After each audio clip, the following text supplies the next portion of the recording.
Hello, my name is Steve Hassan, and I'm a licensed mental health counselor, and I live in the Boston, Massachusetts area. I've been asked to do this interview by people who were born in the Moon organization, the Unification Church organization, and it is the July 4th Independence Weekend of 2011. So I have a bunch of questions in front of me, and I'm going to run through them, and I hope this helps. I guess I should also say my website is freedomofmind.com, and I've written 2 books, Combating Cult Mind Control and Releasing the Bonds, Empowering People to Think for Themselves. So the first question is, how did I join the UC? The answer is, I didn't join the UC. I joined the One World Crusade, which was a front group of the Unification Church, in February of 1974. I was 19 years old. I was at Queens College. I was an upper junior studying creative writing. And I had just been dumped by my girlfriend, and I was lonely and a little bit down. And 3 very attractive Japanese women and an Italian man asked if they could share my table at the cafeteria at Queens College. And they said they were students, and they were dressed like students, and they carried books like students. I didn't find out for weeks later that they actually were lying and weren't students. So I was in between a 2-hour or 3-hour break between classes, and they asked if they could join me, and they started asking me all kinds of questions about the books that were on the table that I was using for philosophy classes and English classes. And I thought they were interested in me. So I was not looking to join a religion. I grew up in a conservative Jewish family. But it really was a step-by-step deception, seduction, incremental recruitment. But as it turned out, it went pretty darn fast. And within several weeks, I was at a workshop, a 3-day workshop, and that's a whole story in and of itself, but this tape is going to be very short.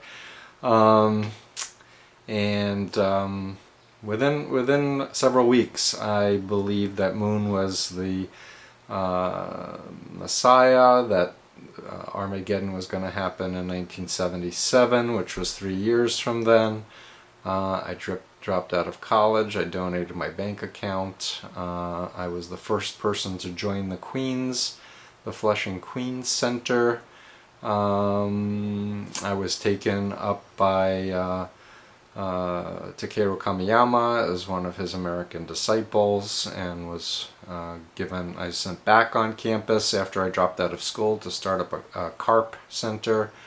Was very successful at recruiting new people there, and was later brought to Manhattan to be the assistant director of the Unification Church at national headquarters. They were moving the headquarters up from D.C. to New York because they were unhappy with Neil Salonen and how he wasn't dependent and committed enough. So lots and lots of stories, but I'm just going to try to get through these questions real fast. Any personal encounters with Moon and his children? Many, many, many. We would go up to Belvedere weekly, often go to leadership meetings with Moon and Kamiyama. At one point, Moon gave me several $100s as a gift. He bought me a hand-blown glass figurine. I was held up as the model member by Moon personally. There was one famous story where I was fundraising in Manhattan on a very rainy day, and lo and behold, the black Lincoln Continental limousine pulled up, and there was father and mother on their way to, I believe, some Broadway play or something, and I bowed in the rain and fundraised and offered to sell them chocolates or mints, and I made $20 from the Messiah, and he the following morning, it was a Saturday, held me up as the example for everyone to follow. and I was promoted up pretty fast. I was never had any power. I was given, title. Lots of other stories. One quick story with Hyojin Moon when he was a young child.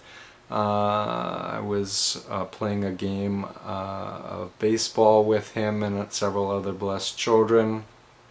I was pitching, and I pitched and he swung and he missed, and I pitched and he swung and he missed, and I pitched and he swung and he missed.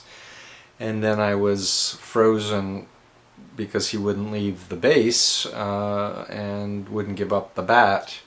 And I humbly said, "You struck out." He pounded the bat into the ground and said, "Pitch it again." So I pitched it again, and he swung and he missed. He threw the bat down. He declared the game was over, and the game was over. So that's one of my many stories. Any advice or comments to second generation questioning their beliefs? Wow. I think that my general advice is to believe that if something is legitimate, it will stand up to scrutiny. That if someone is indeed a great spiritual leader, they will have behaviors and qualities to support that, including humility and honesty and accountability and compassion and sacrifice to serve others and not just be autocratic and order. And one of the big issues for me that helped me to wake up and leave was the whole issue around truth, which the organization claimed to have the highest truth, that the divine principle was the completed testament, and the whole notion that God is eternal and unchanging, and that truth is eternal and unchanging. And yet my experience in the group was that truth changed. It changed from year to year. It changed from country to country. And in fact, I was asked to lie to the members regarding any number of different issues. For example, how many times Moon was married, from he only had one wife to 2 wives to 3 wives. And it didn't dawn on me until the point where I was questioning it and wanting to leave, that if I was being told by him to lie to members, how do I know he's not lying to me? And in fact, I knew he was lying to me, and lying to the public. When someone makes grandiose claims that they're greater than anyone else in history, the burden of proof is on them to prove it, and not on us to disprove it. And my work with people involved with totalitarian groups and religions for the last 35 years has shown this time and time again. Sun Myung Moon is not the only person who claims to be the greatest spiritual master on earth, and he's one of thousands and thousands of people actually who claim that. And so the question is, if there are thousands of people claiming that role, how do you know one is and the others aren't? And the answer is, you can't just take that person's claim. You have to look at the evidence. And the evidence that we used in the Unification movement was how much money the group had, and power and political connections. But when I finally had my intervention, I was basically shown a book called Thought Reform and the Psychology of Totalism by Robert Lifton, and it was all about the Chinese communist thought reform programs of Mao Zedong, and which was a totally atheistic political system. It was not a religious cult, it was a political cult. But in fact, the claims of having millions, if not hundreds of millions of members, and having billions and millions and trillions of dollars, and having political ties, then we should be following the Chinese government and its leadership. But the claim of big and money and politics is not a criteria of someone being a legitimate leader. So what's my advice to second generation people or any members is to take time away from the group. One of the features of mind control is information control. So what I would do is get physically away and start reading, start examining what other people, what critics, what former members have to say, what are the issues, reflect over your own experiences. One of the key things for me was realizing I really allowed myself to think, what if we did take over the world? What if the only language was Korean and all religions would be abolished? What kind of world would that be? Would that be a world that I want to live in? And the more I thought about that, the scarier the notion was for me. And when I remembered one particular leadership meeting where Moon was impromptu, he was showing us new property he was buying in Tarrytown. I think this was 1974, 75. He said, you know, when we take power in America, we're going to amend the Constitution and we're going to make it a capital offense for people to have sex with people other than those assigned to them by the church. And then he proceeded to say that if people couldn't control their sexual impulses, we'd be doing them a favor by taking away their physical bodies and sending them to the spirit world where they could be restored later. And when he was saying this, it made perfect sense to me, and I agreed with him. But at the point that I got out of the group and started thinking about it, I had to reflect on Hitler and the gas chambers and the whole idea of the ends justifying the means, and the idea that somebody would make a decision over everyone else's lives and decide to basically commit mass murder in order to fulfill an ideological imperative. It was very, very frightening. So back to the question of advice. You know, when you're in the group, you're made to feel like the outside world is Satan and ex-members are all the devil and evil spirits are everywhere. But if you really believe in God and if you really believe in the power of God and the power of goodness, then that should outweigh any fears that, or what I refer to as phobias in my work. And take the position that if God wants you to stay in the group, then you should not be afraid to look at all the critics, what they have to say. Read the Congressional investigation of 76 to 78, the so-called Fraser Report, with your own eyes and your own critical thinking and your own free will. And kind of take things step by step and just be true to yourself, be true to your inner voice, and ultimately you're not alone. And many, many, many people have left and moved on to have very happy, productive lives. So I want to encourage you. What got me to leave the group? Well, basically I was head of a fundraising team in Baltimore, Maryland. That was my last job in the group. And basically my regional fundraising commander ordered everyone on my team to make a minimum of $100 a day, otherwise they shouldn't go to sleep at night. And me being a good leader, I felt if they couldn't sleep, I shouldn't sleep. And so from sleeping an average of 3 to 4 hours a night normally, as a member, I went 3 days without any sleep at all, and I found myself waking up as I was driving into the back of a tractor-trailer truck at 80 miles an hour and got into a devastating accident which broke my leg very seriously and laid me up in the hospital needing an operation. And it was really in the hospital that I was away from the group, sleeping, eating, that I reached out to my sister Thea, who was the one person who didn't criticize my involvement, and I basically went and visited her, and she had told my parents, and they did a deprogramming. So it began involuntarily. I had a cast on my legs from my toes to my thigh. At one point my father was driving me in a car, and I thought about reaching over and snapping his neck in a moving car on the Long Island Expressway. because I was that fanatically indoctrinated. And I so believed in Father, and I so believed in the principle. Fortunately, I didn't. And it was basically 5 days of talking, meeting with 3 former members and another man, Gary, who just kept being very compassionate and asking me, what did I think, what did I think.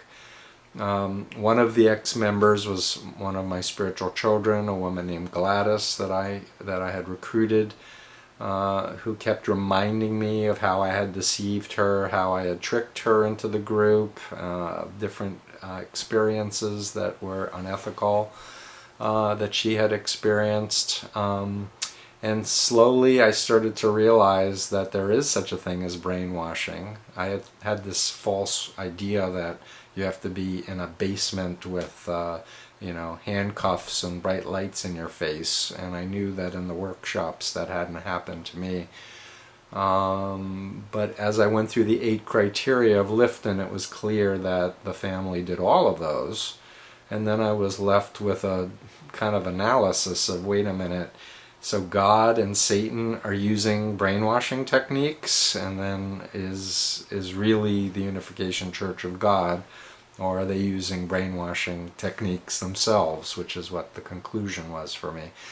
The straw that broke the camel's back was actually a lecture printed by the church where Moon was saying to congressmen and senators that basically, the one area of controversy is the claim that I brainwash American youth. He says, I want to ask this question to this audience of distinguished American ladies and gentlemen. Are Americans really that foolish? Could they really be brainwashed by me, Reverend Moon, a Korean? I know your answer is no. My answer is no too. No American is so foolish. I respect Americans very much. And that's pretty much a quote.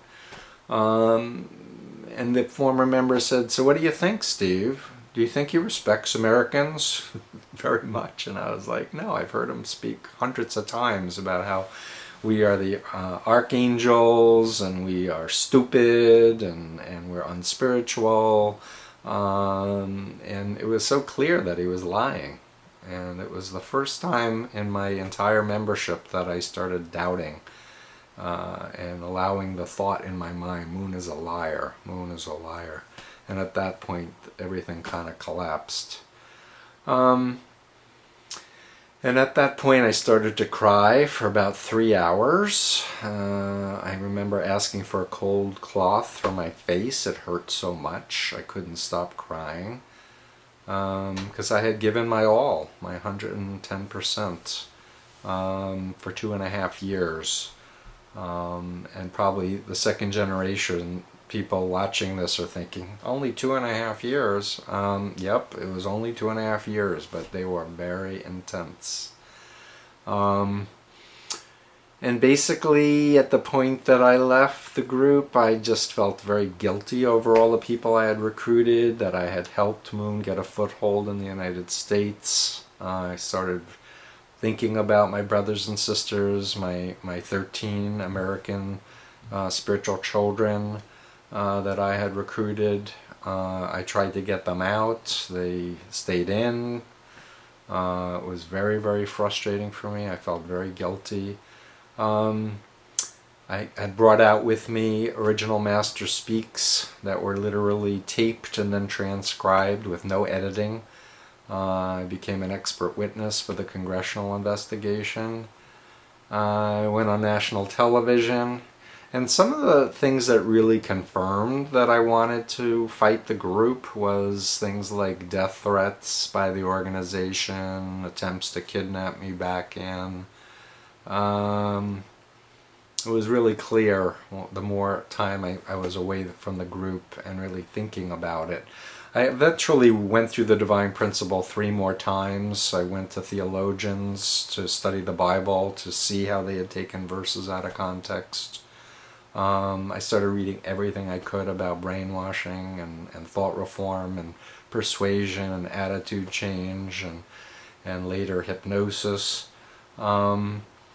And the more I learned, the more impassioned I became, the more I understood about the political connections of the Korean CIA and the CIA and the Moonies, the more upset I was about that. And I was one of the people who fasted for Nixon to be president when I was a member, even though I thought he was a crook before I was recruited into the group. And I never imagined when I was fighting the cult that I would be doing counter-cult work 35 years later. It was more of a feeling that I had given 2.5 years to the group, and I felt an obligation to give a couple of years fighting the group. And I organized a group of over 400 former members. We called ourselves Ex-Members Against Moon, and then we changed it to Ex-Moon Inc. And I edited and published the newsletter. So we did a lot of media, a lot of press conferences, a lot of educational seminars. Later, I started learning about other cults, and I was horrified that the Moonies, which I thought was the biggest cult, was not, and that there are many, many thousands of other cults. A few years later, Jonestown happened, and that was a pivotal event in terms of motivating me to want to help other people who are victimized by totalitarian, authoritarian leaders. That particular group had a guy named Jim Jones. So I've written books, I went back to college, I got a master's degree, I became licensed, I've been training other mental health professionals, appearing in the media, trying to create awareness, trying to help people to leave. My books have been published in a number of other languages. And I'm not finished yet. There's so much more I want to do. Regarding the interview I did with Pascal ZV approximately 14 years ago, what can I say? Pascal is a person that I have great respect for, a man of integrity. He's a Frenchman who went to Japan to study judo, fell in love with a Japanese woman, got married, converted to Christianity, and got very, very interested and involved in counseling people out of the Moonies and other sects in Japan. And so when my book first came out in Japanese, I was brought over by the publisher and did 1 billion interviews, and the term mind control was introduced to the Japanese culture. This was way before the spiritual sales scam came of light. This was before the Om Shinrikyo sarin gassing took place. And I believe it was my second trip back to Japan for 60 minutes for the Om Shinrikyo sarin gas cult story that Pascal said. I just came back from Korea and I found out all this information, and I basically had a camera that I had with me, which apparently I didn't take off the dating code. It was a brand new camera, and I just said, would you mind if I tape this, because people that I counsel coming out of the Moonies will probably want to hear this. And he graciously allowed me to do that. So I would refer you back to Pascal if you have any specific questions about that. I can tell you when he was explaining the history, it just made total sense to me that, you know, if the theology of the UC was that Satan seduced Eve sexually and she seduced Adam, and then the reverse was that true Adam had to sexually seduce Eve and purify her, and that of course morphed into purifying lots of female wombs, made a lot of sense. It made a lot of sense that he was in a cult himself and that he stole out of the theology. And that in fact many other people made huge contributions to the whole belief system. So that's some of my recollections of that. Another question: any response to the group and its member quickly dismissing arguments against the UC? You know, again, if somebody's making a grandiose claim, like they have the truth with a capital T, or that they have the Messiah with a capital M, and they want everyone to become members of their group, the burden of proof is on them to prove it and not on us to disprove it. So, that's one reaction I have. Another reaction I have is the technique of thought stopping, which turns out to be one of the BITE, behavior control, information control, thought control, and emotional control variables that are on my freedomofmind.com website or in my books. When I was in the group, and when I've counseled anyone in any other mind control group, members are taught to shut down any negative thought about the leader, the doctrine, or the group. So in some groups you chant, some groups you meditate, some groups you pray, some groups you speak in tongues. But the main technique is to not allow negative thoughts or critical thoughts to occupy your mind. And my point of view is basically, if you're doing that, if you're quickly dismissing former members or critics and not really thinking through what are their arguments, what are their facts, what's the evidence, let me compare it with my experience, let me go back to my group and ask questions. If you're not engaged in an active process of reality testing, it's probably proof that you're in a mind control cult. So that's my comment on that. I know we need to get going and answer the rest of these questions. How do I see the current conflicts with Moon's children? What is Father's role, if any? When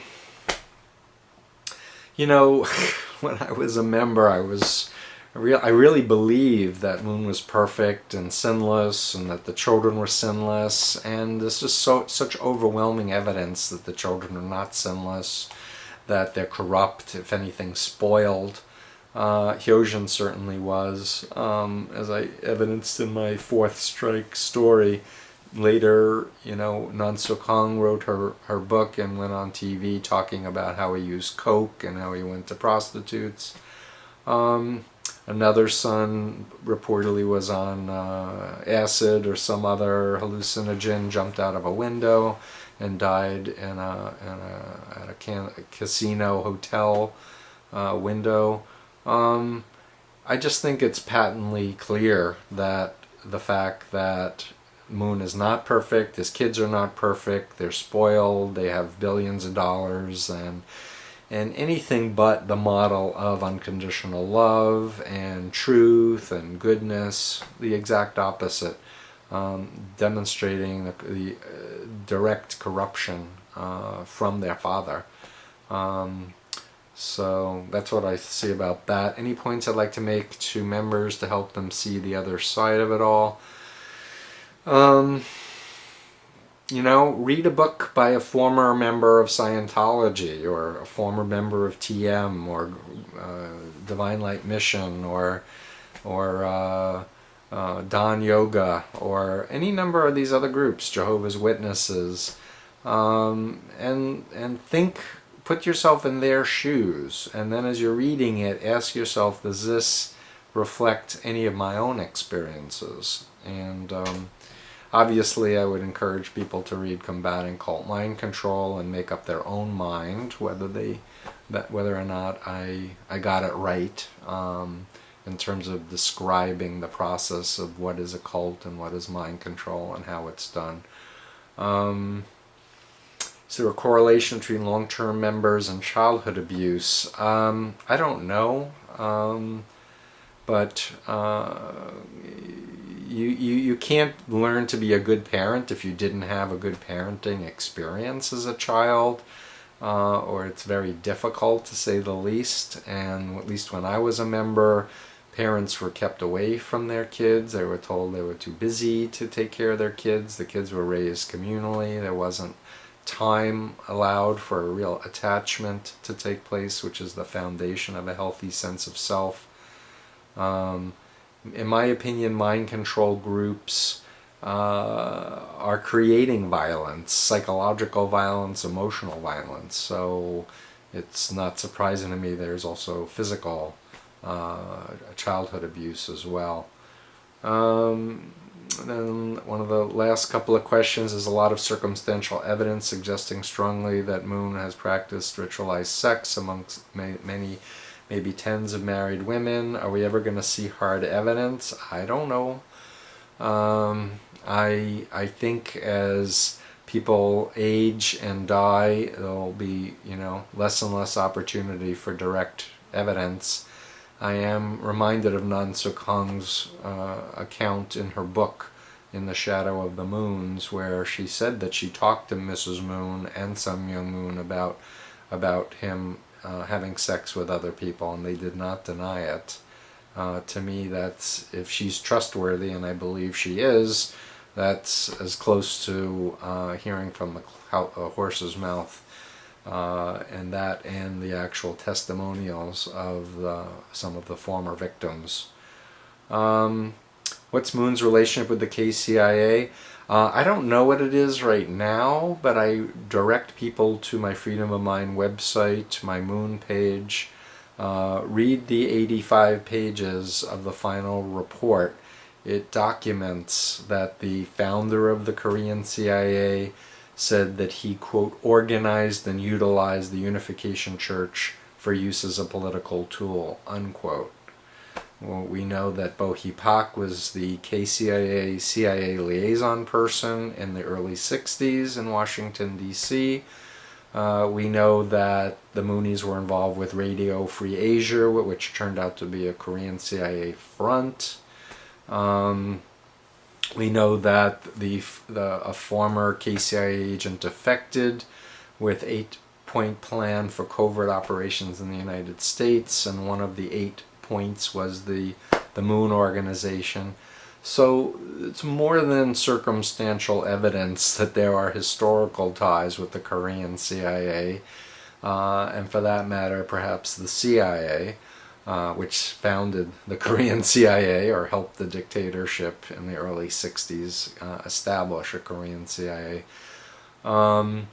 I went a few years ago to my congressman when George Bush was president, and I said, I want to know how Sun Myung Moon is able to do business with North Korea when North Korea is considered an axis of evil country. And Barney Frank, who's my congressman, basically came back several weeks later having asked, and basically said he had special dispensation.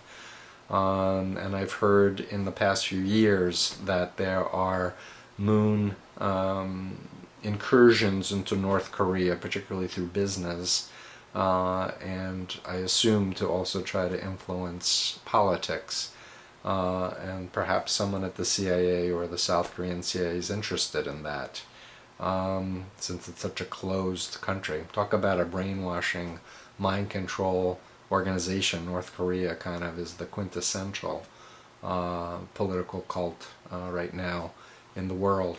So anyway, I've been talking for a long time. It's about 30 minutes. I was asked to do it, keep it to 15. I'm sorry, I'm very long-winded. I invite you to come and look at my other videos on vimeo.com/freedom of mind, and come to my website, and I have a Twitter feed, and hopefully going to be doing some more books in the near future and lectures, and I wish you the very, very best. Take care.